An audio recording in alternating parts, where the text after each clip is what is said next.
Do you know most salespeople would rather clean toilets than update the CRM? That's a surprising result, or maybe not so surprising result, that came out of a recent Oracle survey about CRM effectiveness. So I couldn't wait to reach out to Sam Wilcox from Tribecto to talk all about why we love to hate the CRM and what we can do about it. Here is our conversation for Key Account Management in Action.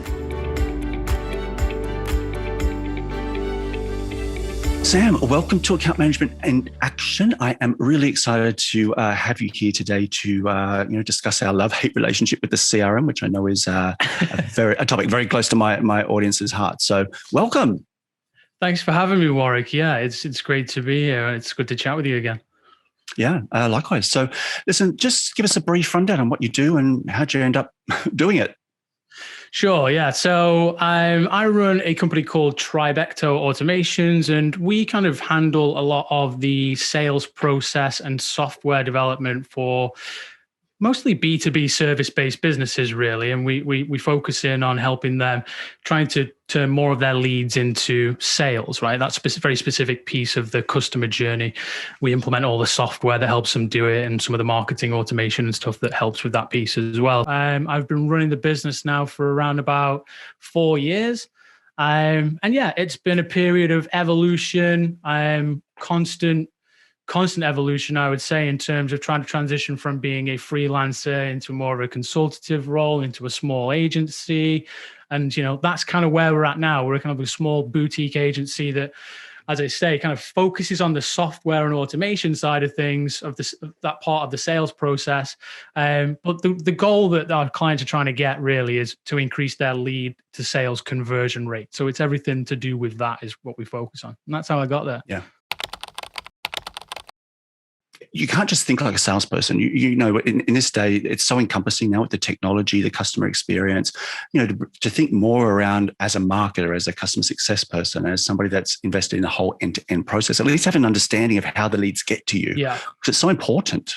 Yeah, I think the whole customer journey is something that I kind of fell in love with. So when I was working at the agency before I kind of left and started on my own, it was the thing that I was really focused on. So I was responsible for the sales, but as part of that, being a startup, I had to just learn everything about the customer journey, from, there's inbound methodology, there's outbound methodology. How does that work in terms of, feeding the sales pipeline? What does a sales pipeline need to look like? What happens when the customer gets closed? How do we deal with the customer from there? As I said, I did a bit of account management. So, developed my skills around that as well. So it was that whole customer journey piece that I kind of fell in love with.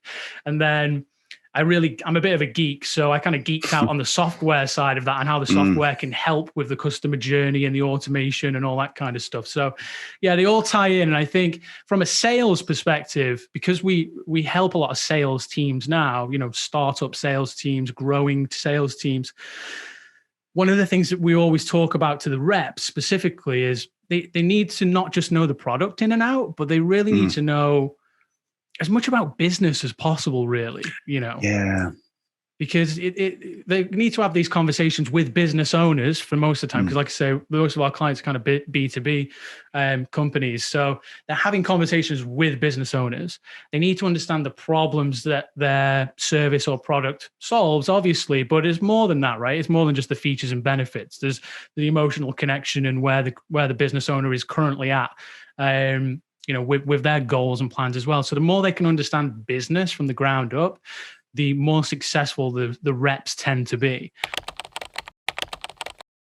And in this Oracle report, which is getting past the breaking point of yesterday's CRM, one of the stats, most salespeople would rather clean toilets than update their CRM. That's how much they hate it. And I have been there. I hate the CRM so much because it's almost at cross purposes with how I work. What do you think about, what's the pain point for most people? What do you think? What do you come across when it comes to just sales processes and CRMs? The biggest issue is data entry for any sales rep. Yeah. One of the other stats in that report, which I was very thankful for you sending over, by the way, it was really insightful, was 90% of the sales reps believe that job should be quicker or something like that, right? There was their job should be fast. It's costing productivity, yeah. Right. So This comes down to kind of two things, really, in my opinion. And the reason why a lot of people feel that way about CRM systems is there's too much manual data entry in a lot of cases, not all, but a lot of cases. Most of the clients that we come across are especially relying on sales reps for too much data entry. But there's also a little bit of a problem there where, the sales rep thinks that their job should be quicker, and they're basically saying their job shouldn't be to fill in the CRM, which is also kind of not true, right? Like, yes, you want to be spending as much time as possible building relationships with clients. But, it is in this day and age, it is also part of the sales role to be able to actually fill in a CRM. So there's got to be a middle ground there, right? And I think that's where a lot of people struggle, because one of the things that you just mentioned, which is 100% true, and we see it all the time, is a lot of organizations are just collecting data for data's sake because it sounds like they should be collecting it, and they've heard on this business owner that they're comparing themselves to is collecting this, and they need these stats of when people signed up for this. But if you really drill down, okay, well, what are you actually doing with those metrics? A lot of the time, especially kind of startups and small to medium-sized enterprises, I would say, they're not even using the data that they are collecting. So that's frustrating from a sales rep's perspective, because it's like, you're asking me to collect all this information, but what are we even doing with it? And it's a waste of time. There's obviously information that needs to be collected, and there's the minimum, which is the qualifying criteria, right? And obviously your deal information and updating pipelines and stuff like that. But other than that, I would everything I say to our clients is, you've really got to question, like, why are you collecting this piece of data? Every single custom field that gets created, there should really be a reason for it. It should be being used in a report at some point, either on a weekly, bi-weekly, or quarterly basis. If it's not, you're not doing anything with it, you need to cut it out, right? So it's also, from a GDPR and data perspective, this is also something that is a bit of a no-no, just collecting data for data's sake. There needs to be a purpose behind it. So that's one of the main issues that I think that kind of breeds this mentality of salespeople would rather clean the toilet than update the CRM, because they're not seeing the benefits of the time that they're spending updating the CRM, right? So if you can pull reports from the data that they're putting in, you can show them metrics that are kind of beneficial to them, and you can identify areas where they can improve what they're doing so they can sell more. I'm sure they'd be happy to input that information. But if you can't and you're not, then it's just a drag on the salesperson's time, and it just, it breeds a neg on the CRM, and people don't like to use it in that way. People are now using these tools to collect as much information about transactions, marketing activity, all that stuff as possible. And I believe that they should, because it is a business tool at the end of the day. Yeah, there is parts of it that, like the pipeline element of things and the actual CRM part of these tools. Because let's face it, a lot of them aren't just CRMs now. They're email marketing platforms, they're marketing automation platforms, they're transaction platforms, there are all these other things. So it does become a business tool. And I think you do need that data in there, because again, reports and stuff, it shouldn't be. And this is kind of what we do, is we make sure that that data gets input via integrations. It happens automatically, because it shouldn't be the rep's responsibility to input every transaction or input every time that somebody's visited a website, or, every call that's happened. These things, these data points should happen automatically, so that there's less time burden on the sales reps as possible, and the account management reps, whoever's touching it, right? It needs to be as least input from those guys as possible. And it needs to be as automated as possible. But I agree with you. I mean, I think there's nothing wrong with that, because then you can see when the left hand is talking to the right hand, it becomes, an area where you can find out information without having to go to different sources. I like that part of it. But I think what you touched on is that not having the automation to support it. Where it suddenly becomes the burden of, so like, for example, if I finalize a contract, I'm the one that has to log in and type in every single little detail of the contract, terms and conditions, pricing. I'm like, I'm supposed to be selling. I got a quota. Why am I sitting here for 3 hours plugging in all the bits and pieces? So I think you're right about the customization. You got to think about why you want that field. What are you going to do with it? And also, I think you have to remember, you either have to attach an automation project that goes with it, or you've got to think about a lower paid resource to do it. Otherwise your salespeople aren't selling. Now, I do have to say, though, as a caveat, one thing that does happen quite often is people try to over-automate things as well, which is an interesting dilemma, which actually takes all of the human-to-human element. They try and take all the human-to-human element out of the sales process, and they just want basically robots to just come in, complete tasks, click buttons, and move things to stages. That's also not a good way to go. So like I said at the beginning, it does kind of depend on the business, and there is a balance to be struck. And I think that's where a lot of people have problems. They don't really know where that balance is, and they don't know how to find it. Like I remember having a conversation with my boss at one point saying, look, you're burying me alive with this CRM BS. Tell me what's the minimum you need every week. Right. Because he was like, you need to do everything. So when we had that conversation, it was like, look, if you just put in your meetings and update this, the rest you can do at the end of the month. It's like, thank God. Because I was literally spending 3 hours every Friday updating this damn thing. And then he told me he only runs the weekly meeting stat report. So I'm like, okay, well, that's great. And he looks monthly at something else.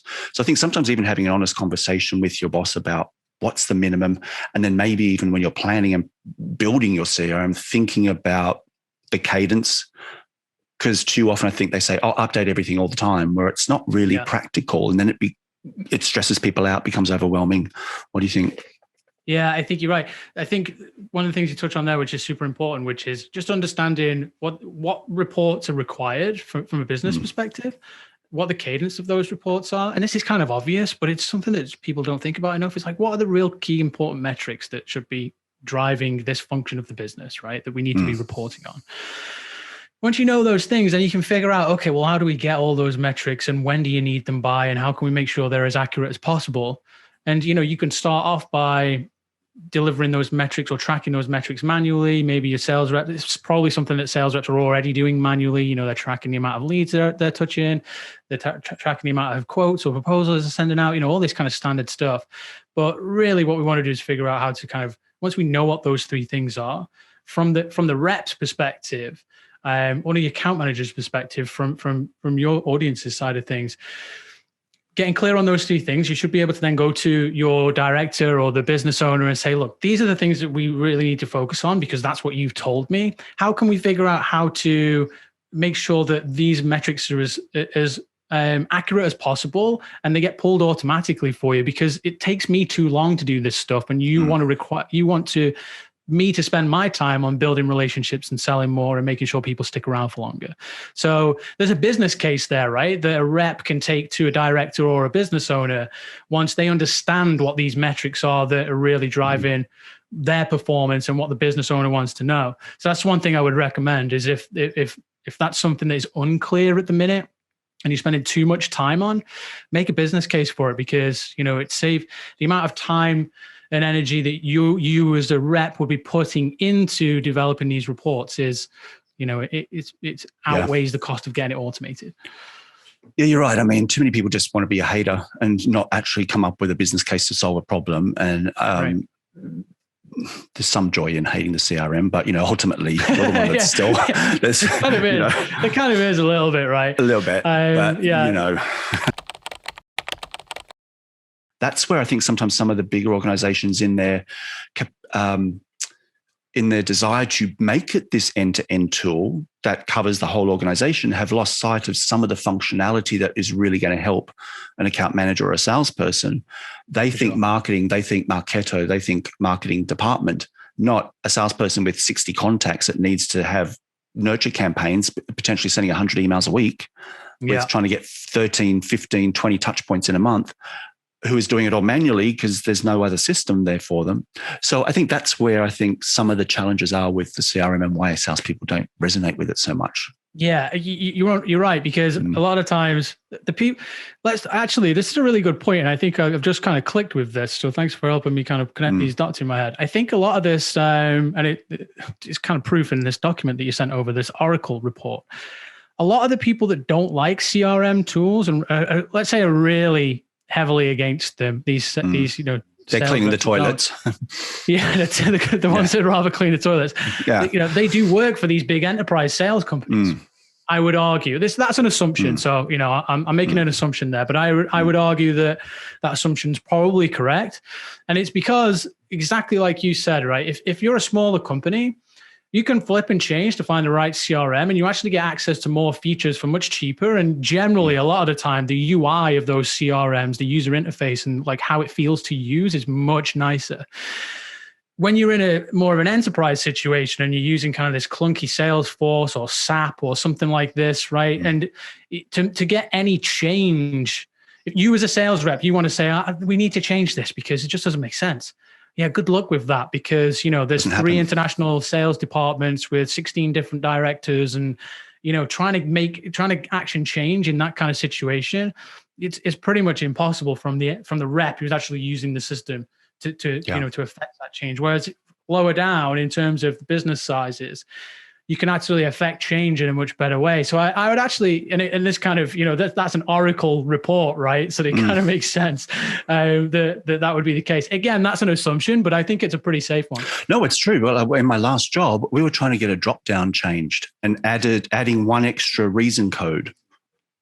It took 6 months because this company was in 270 countries or 170 countries, joint ventures, massive global customers with 50, 60, 70,000 business units, all from different countries, different currencies, different customization requirements, different legal requirements with taxes and VATs, super complicated. So I think at the really large enterprise end, like you say, it becomes this massive steamliner ship that becomes impossible to turn quickly. So the mid-market get stuck in the Suez Canal, right? Get stuck in the Suez Canal. Mid-market space are a lot more agile, I guess, because I can take advantage of some of these features. I don't have to deploy them across 170 countries and 10,000 staff, and the licenses are cheaper. Whereas in previous jobs, we were the only ones that had access to it. Sometimes we had shared logins because they didn't want to give people certain access. So trying to even share information with, say, an operations team or a product team was difficult because they weren't allowed access, or they'd have one team login because they didn't want to pay for the licenses. So it became really messy. And the business owner and the director doesn't really challenge what the system's doing. They just challenge the people that are using the system. That's their kind of job, right? Honestly, that's such a great way to put it. It's exactly what happens. Yeah. So, but realistically, one of the things that that I have to do is running this business to try and get people to understand, okay, well, look, if you could take the CRM that you've got now and you could implement 2 or 3 very minor things that would take a little bit of time up front, and that increases your lead to sales conversion rate by at least 10%. Like, what impact does that have on annual sales? And you need to get people thinking in this way, because these small, task automation, so that, John doesn't have to remember to automatically set a task to follow up with Tim 2 weeks later, or, these automated emails that go out because, the conversation that John's had with, some other person that he's striking up a deal with is generally the same as it was last time, right? So each one of these things saves time from that specific rep, so they can focus more on building their sales and their relationship skills. And if that increases the output by 10, even just 10%, what impact does that have? So less challenge on the people, also challenge the CRM and the system itself, reviewing the process, the sales process. That's like my aha moment, because when you've said it like that, I've literally realized that's what's happened most of my career, is that it's not the CRM's fault, it's mine. I'm the one that can't manage my time. I'm the one that is disorganized. I'm the one that's disregarding procedure. I'm the one that doesn't care or has a bad attitude. No, the CRM's almost like become this untouchable because they've invested so much in it and been sold the promise. It's become infallible something system. Infallible. Nobody wants to criticize it. And instead, the burden comes on me, and all of the problems with the CRM are the ones that I created because I didn't do my part in keeping it up to date. So I think that is such a brilliant observation. And I would encourage everybody to think about, is that happening to you? Like, is it actually that they're transferring the fundamental foundational issues with the CRM not being fit for purpose for your business and for the way you work, and transferring that onto you, and you suddenly becoming the center of that problem instead of the tool itself. So one of the things I wanted to ask you about, because this has happened to me with some of our CRM trying to trying to evolve it, make it fit for purpose. Right. The job became mine and my team's. And oh my God, it took forever. Cross-functional teams in different departments, all trying to figure out what was what. I don't know a CRM. I don't know what it's capable of. I don't know the back-end functionality. I don't even have time to think about what I'm doing. And I begged them to get me a consultant. I was like, can't we hire like a Salesforce person that knows what they're doing? Like, I'm sure what they could do in a day by talking to us, evaluating us, looking at the systems, going away and thinking about stuff could be done in a day versus never by just trying to assemble, with some internal project. Yeah. What are your thoughts on that? Like, why are people reluctant to hire external consultants, or should they? Or what would you advise people that are in this space where the CRM's not fit for purpose? They recognize it needs some work. What are their next steps? Well, obviously, I'm slightly biased. Seems as this is what I do from a business perspective. But and look, I'm not bringing it up because I know that's your line of work. I mean, I legitimately have had that issue so many times that we hit this brick wall because the company won't hire people that are actually experts to help us break past the wall. That's a difficult one though, right? Like if you're the person that's experiencing the pain because you're the one that's using the system, you're the one that is in charge of managing your sales process or your account management process or whatever it is.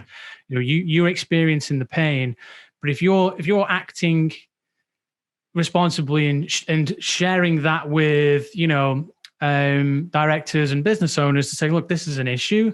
You have to understand why it's an issue. And really it kind of comes back to that business case perspective before, which is like, there needs to be a business case for it. Not just why is this a problem for you? Because you're dealing with it every day, because it's easy for the business owner to just go, well, just do it, But why is it a problem for the business? Because then you're going to get more ears on the situation. It's like, look, this is a problem for me because it's stopping me from doing X, Y, and Z, which means we can't achieve this goal in the most effective way. Wouldn't it be better if we could beat that goal by 120% rather than just hitting it 100%, right? So if there's a business case behind where the pain comes from, it's easier to get somebody to listen. But if your company is just, not willing to work with outside experts, it's pretty tough nut to crack, to be honest. I think there needs to be willingness to lean on outside expertise and help. And I think in this day and age, it's more common than it used to be. I've only been running this business for 4 years, but I've been in this industry for 10. So I know how, consultants were hired at the marketing agencies that I used to work for. And when we needed help, and I was very close with the business owner was my next in line. So I understood his thought process in terms of hiring consultants and stuff. And over the time that I worked there, it became more and more common that we would lean on experts because why wouldn't you, right? It's cheaper. You don't have to pay somebody to come in and learn all the skills, a full-time salary. You can just pay somebody to come in and solve this very specific problem. But there has to be a business case for it, and you have to be able to prove why, right? Why is this whole thing's pointless? Yeah, I think looking back, my business's case was I don't want to do it. Or I'm paid too much. We should get somebody junior to do it. I hadn't taken it further to go, actually, this is preventing me from this, or we could get these results faster if we looked at this in this way, or we got somebody in, and maybe even done some homework, called a couple of consultants, said, look, give me some ballparks. How do you work? Built the business cases, say, not because I think when people hear consultant, they think, PwC, KPMG, £10,000 a day. It's not always like that. So doing more of the groundwork so you can present the business case and get the conversation started. It doesn't mean you're going to have to close the sale, but get people in to talk. 100%. Yeah. And it's kind of it's probably one of the most rewarding parts of the project. Well, the projects that we do is that aha moment that I was, happy enough to give you earlier on. But when I can get on the phone with somebody and we can unpick what the situation looks like and say, well, why are you doing things like this now? And how does this work? And there's a lot of why, like why do you do it this way? Why has it always been done that way? Why isn't it done like this? Along that line of questioning, at some point, there's like the switch that goes off. It's like, oh, I get this, right? We should be looking at it this way, not the way that we are looking at it. And that it's hard to get people to that moment though, unless you can obviously have the conversation, But also to even get that conversation started, there has to be a business case in a lot of these instances. Because if there's no pain and it's just you as the rep or the account manager that's having the pain and you're just moaning about it, then it's not really interesting, right? Like there needs to be that business case. Nagging isn't a business case. Right. Unfortunately not. I think if that was the case, people would be a lot further ahead than they are. What's your workflow? Like, how do you manage to stay up to date with the CRM? Like, what's your own personal kind of approach? Do you do it like in chunks? Do you do it on the go? Do you block time? How do you kind of fit it into your schedule? So I'm a very sales focused individual because I'm a business owner, and for my business, it's me and a small team, right? So I am the person that's doing the sales essentially. So I'm very connected to the sales process. The CRM that I use is plugged into my email. It's plugged into my calendar. So I don't open Gmail. I don't open Google Cal. I don't open Outlook or anything like that. I open up the CRM in the morning. Yeah. So I live in the CRM, essentially. The business is run, all the communications happen from within inside the CRM. So I have to check daily. Now, in terms of like, how do I keep filling the pipeline up and how am I kind of keeping on top of that per day?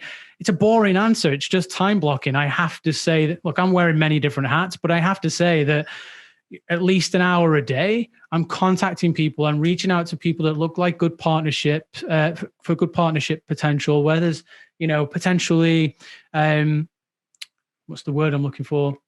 Complementary service providers that we can connect with. This is how we got into this conversation, me and you today, right? So, we want to reach out and network with people and communicate with people. And I have to dedicate time to that every day, because if you don't, then it doesn't happen. It's just as simple as that, right? Like you have to. It's a universal truth. Yeah.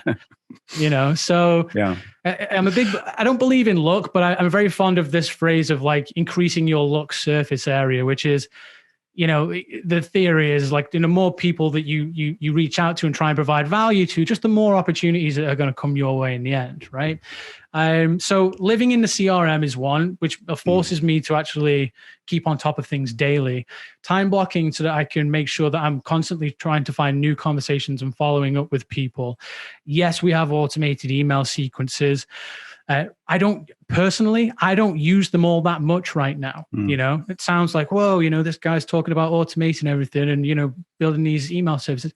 For my size of business and the way that I work, I don't need to, right? A lot of our clients do. I'm not at the point where I'm trying to scale a sales process right now. I'm still trying to keep it very personal, one-to-one relationships, because that's what I enjoy. And that's kind of the goals of the business. So I'm never going to be the person that always says, you've got to do it this way. You've got to do it that way, because it depends on what you're trying to achieve. So yeah, they're the kind of only hard, fast rules that I stick to is always stay connected to the CRM, make sure all the emails flow through it and your calendar is done through it, forces you to be in there, and spend time on your pipeline daily. For a rep or an account manager per se, the process is probably very different because you're not running a business and wearing 4 different hats like I am. You're probably going to be spending most of your day in that pipeline, finding prospecting new people. But that's kind of what I've got for you, Warwick.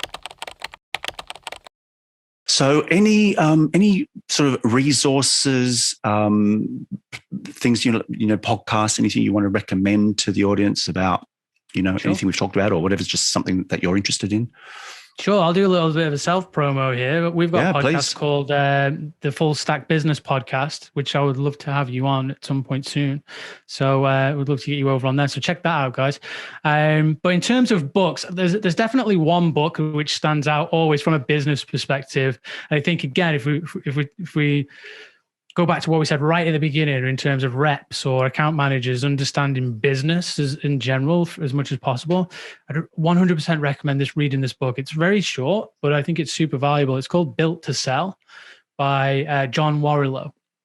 And it's actually a fiction book, right? So it's not a true story. Oh, like a parable kind of thing. Yeah. And it's about a It's about an agency owner who was running a traditional marketing agency, and he's tired, and he needs to sell the business, but he can't because he doesn't have any processes or anything built. Everything's creative. All of the business IP and the value of the business lives in the individual's brains on the teams.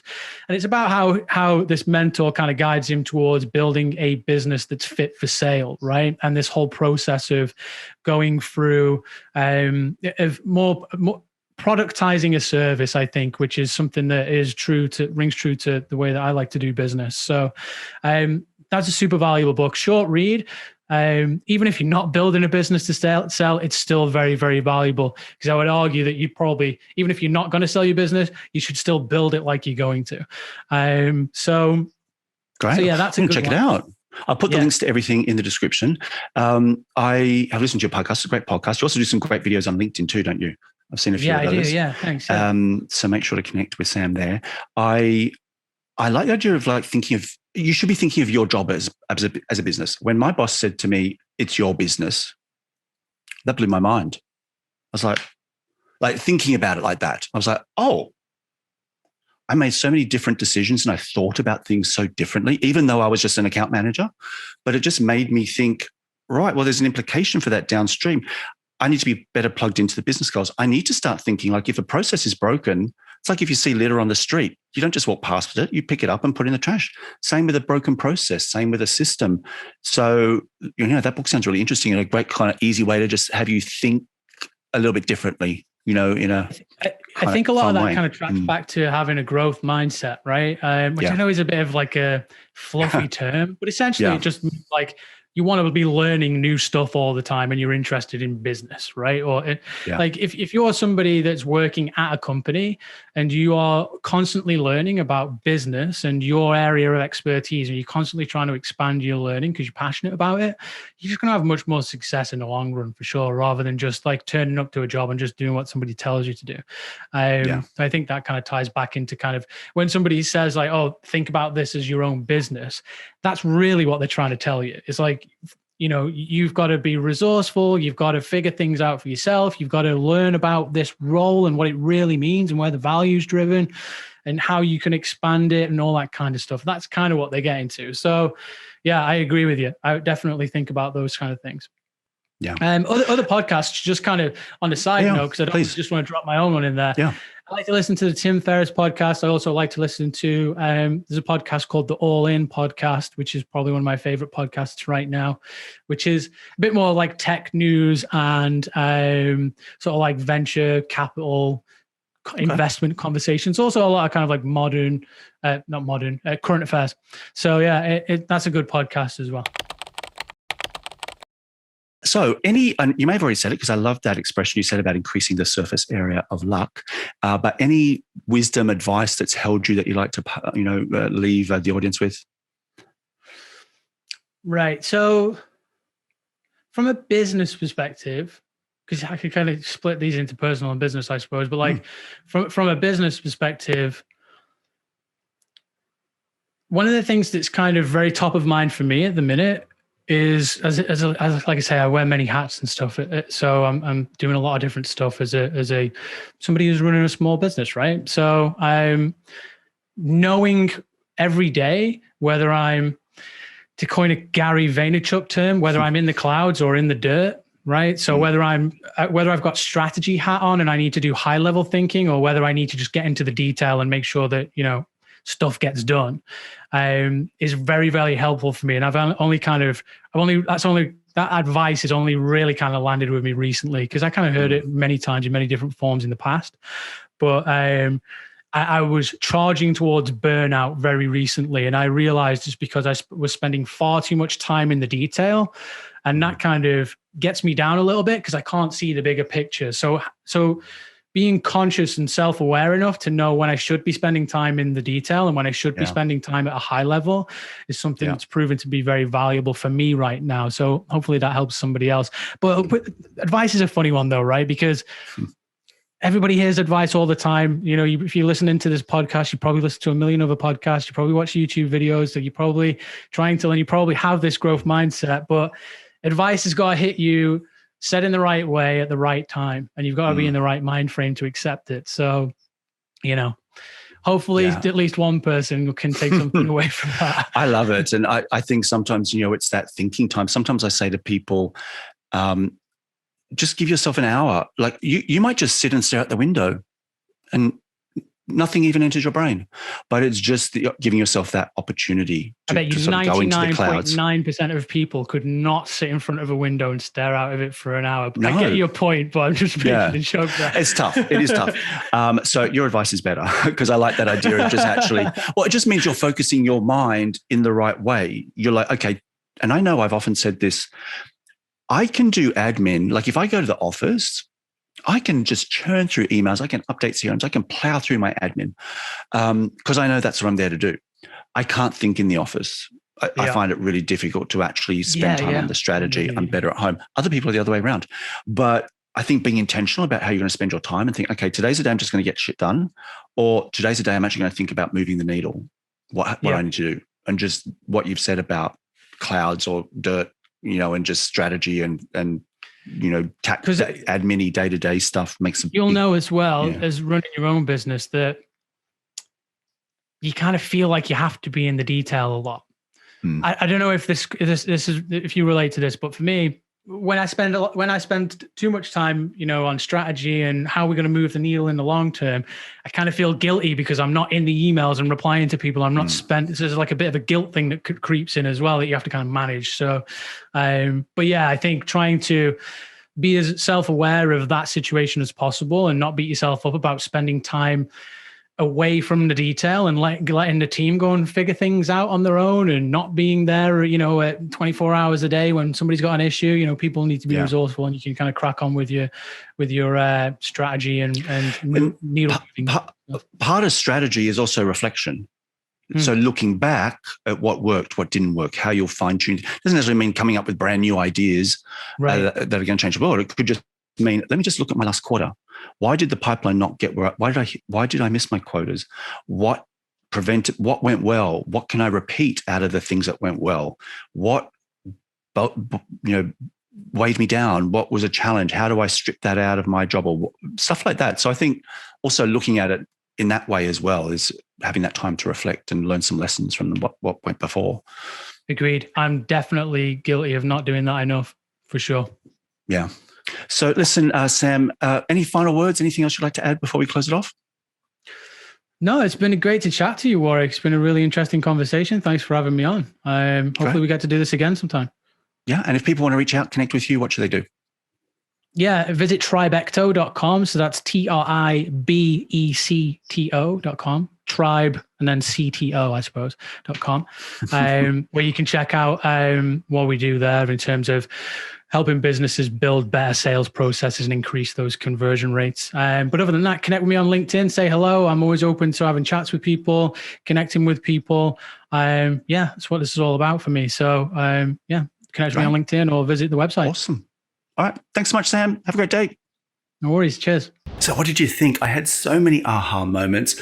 Like, I loved Sam's expression about increasing the surface area of luck. I really resonated with his, advice to build a business case about change for the CRM rather than simply just complaining about it. And also that sometimes, the organization transfers their frustrations with the CRM or the ineffectiveness on the CRM to us as account managers and salespeople and blaming us for the failures of the actual technology. So many more insights, really, really compelling conversation. So I hope you enjoyed it. Let me know what your favorite moment was, or an idea that you got from this conversation. I'd love to hear from you. Comment below.